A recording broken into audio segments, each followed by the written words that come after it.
Welcome to RELR 584 first lecture. What are ethos, culture, worldview, and how they relate?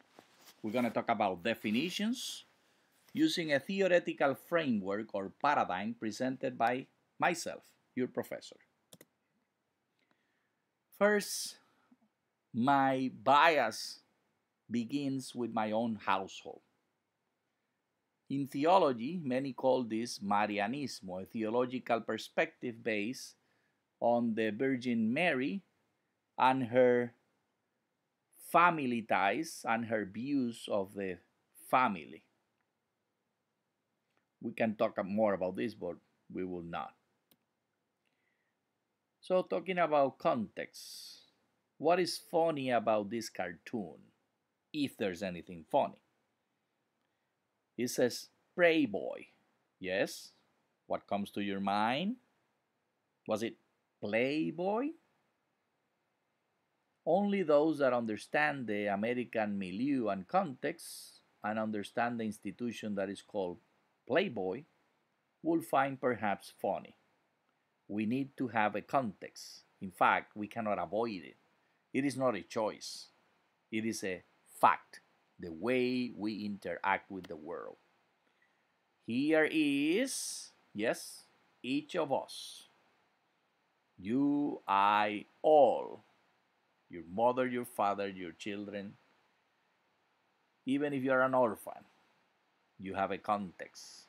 You come from somewhere, you live somewhere. Yes, you may have many aspects, and in fact, you may have changed your context. In fact, it is a fact that we all change our context on a daily basis because we are never the same. We are not the same 1 second to the next. Still, we are all subject to one context at a time.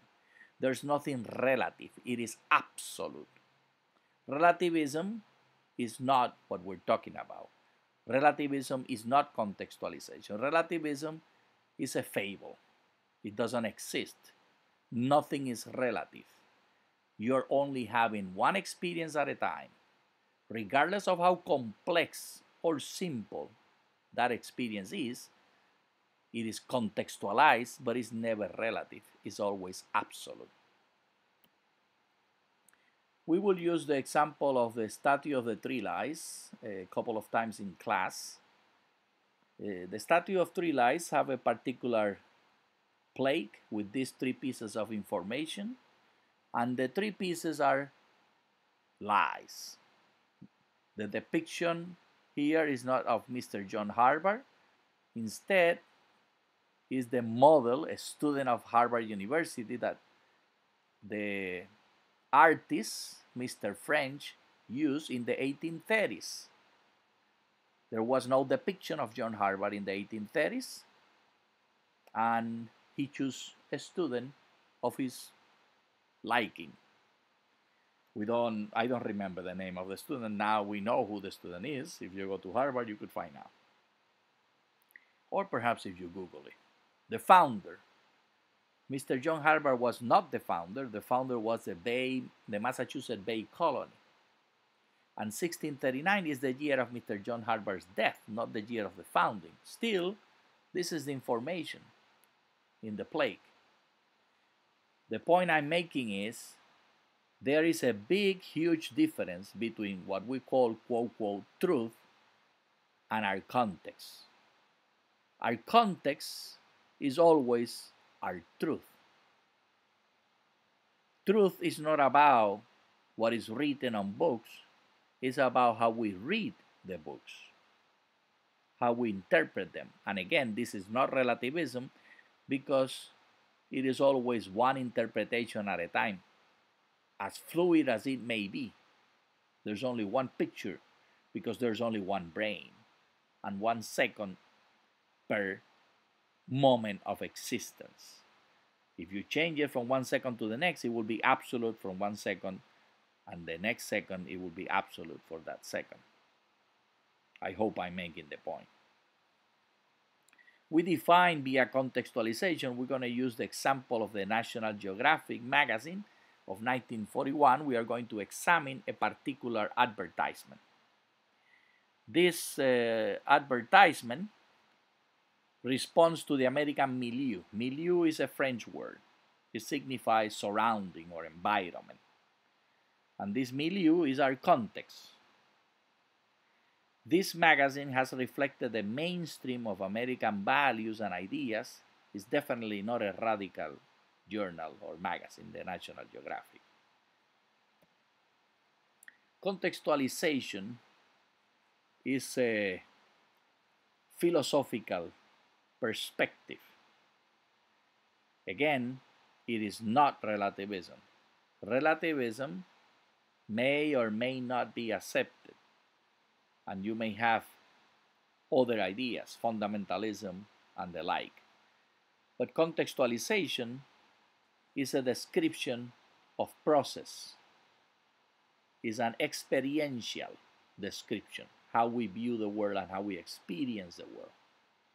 It is not defined as a way of interpreting the world, though some people, by acknowledging it, will be using it as a philosophical way of interpreting the world. But regardless, even those that are not acknowledging it are doing it. You can't avoid it. You cannot avoid, if you are a chick inside an egg, to deal with your shell. It is the same for all of us. We are the chick in the egg, and the shell is our context. Definitely is not as small as the chick in the shell the chick experiences, but yes, it is as small as our brains are.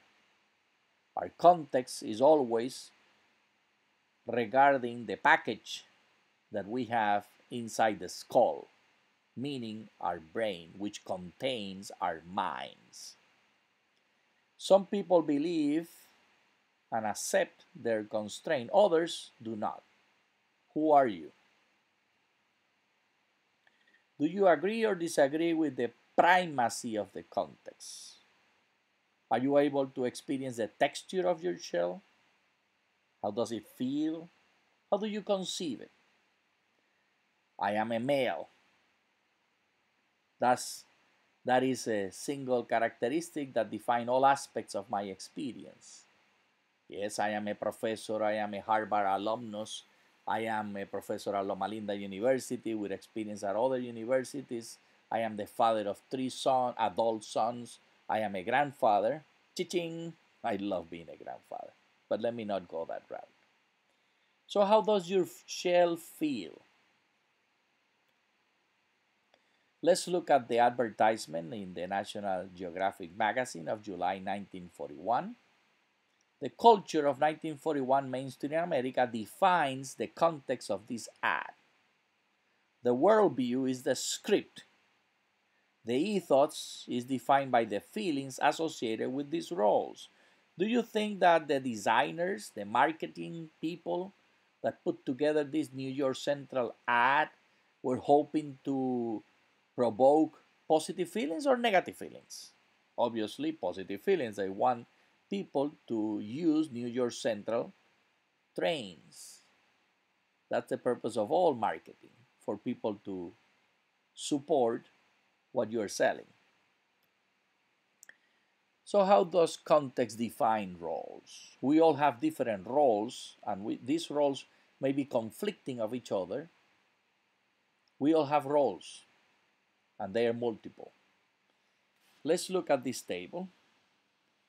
The egg is defined here. The egg has calcium forming the shell.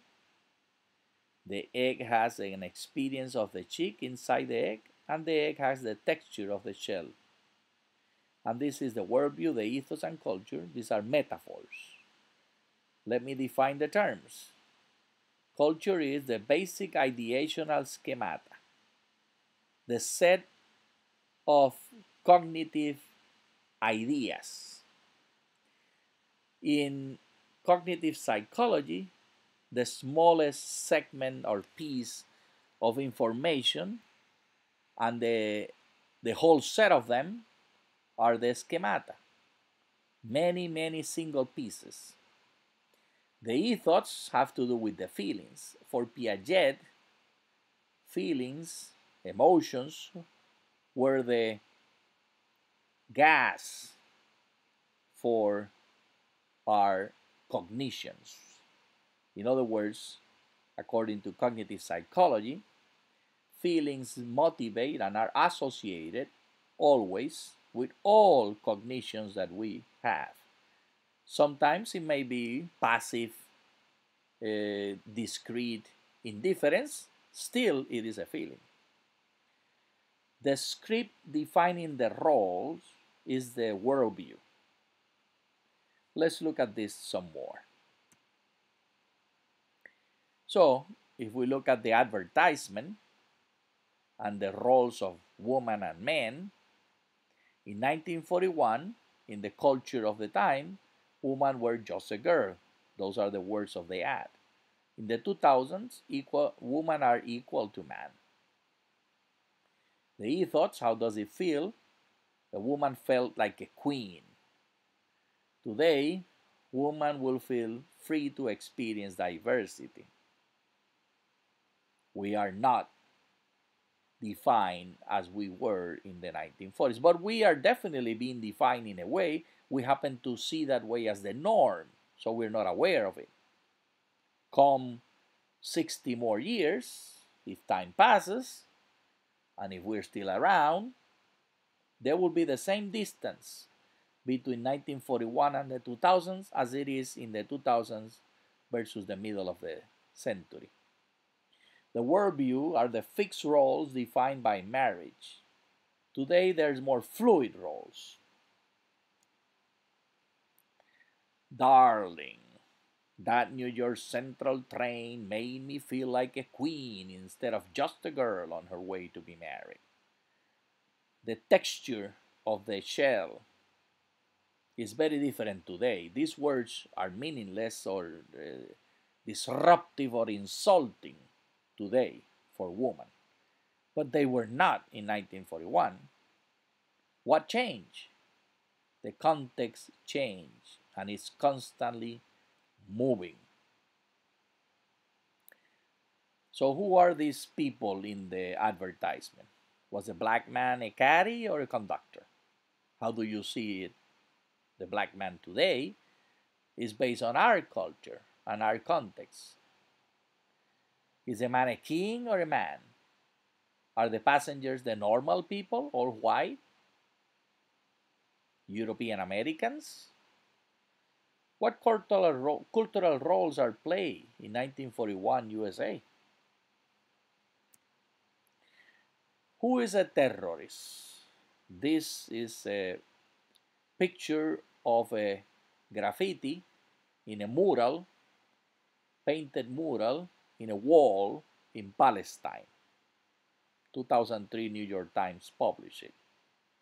And on the right side, we see the aftermaths of an Israeli missile attacking and giving the quote, quote, due just reward, quote, to the Palestinians that the Israelis call terrorists. Terrorism is an act of violence for political purposes. Both Palestinians and Israelis are doing acts of violence for political purposes. But for us and for each of and everyone who sees this, one will be a terrorist and the other one will be a patriot, a just cause. Freedom fighter is somebody who is in a revolt for the purpose of changing a government or a system. And again, both terrorists and freedom fighters depend on our choice of context as we have been given and as we are defining our context.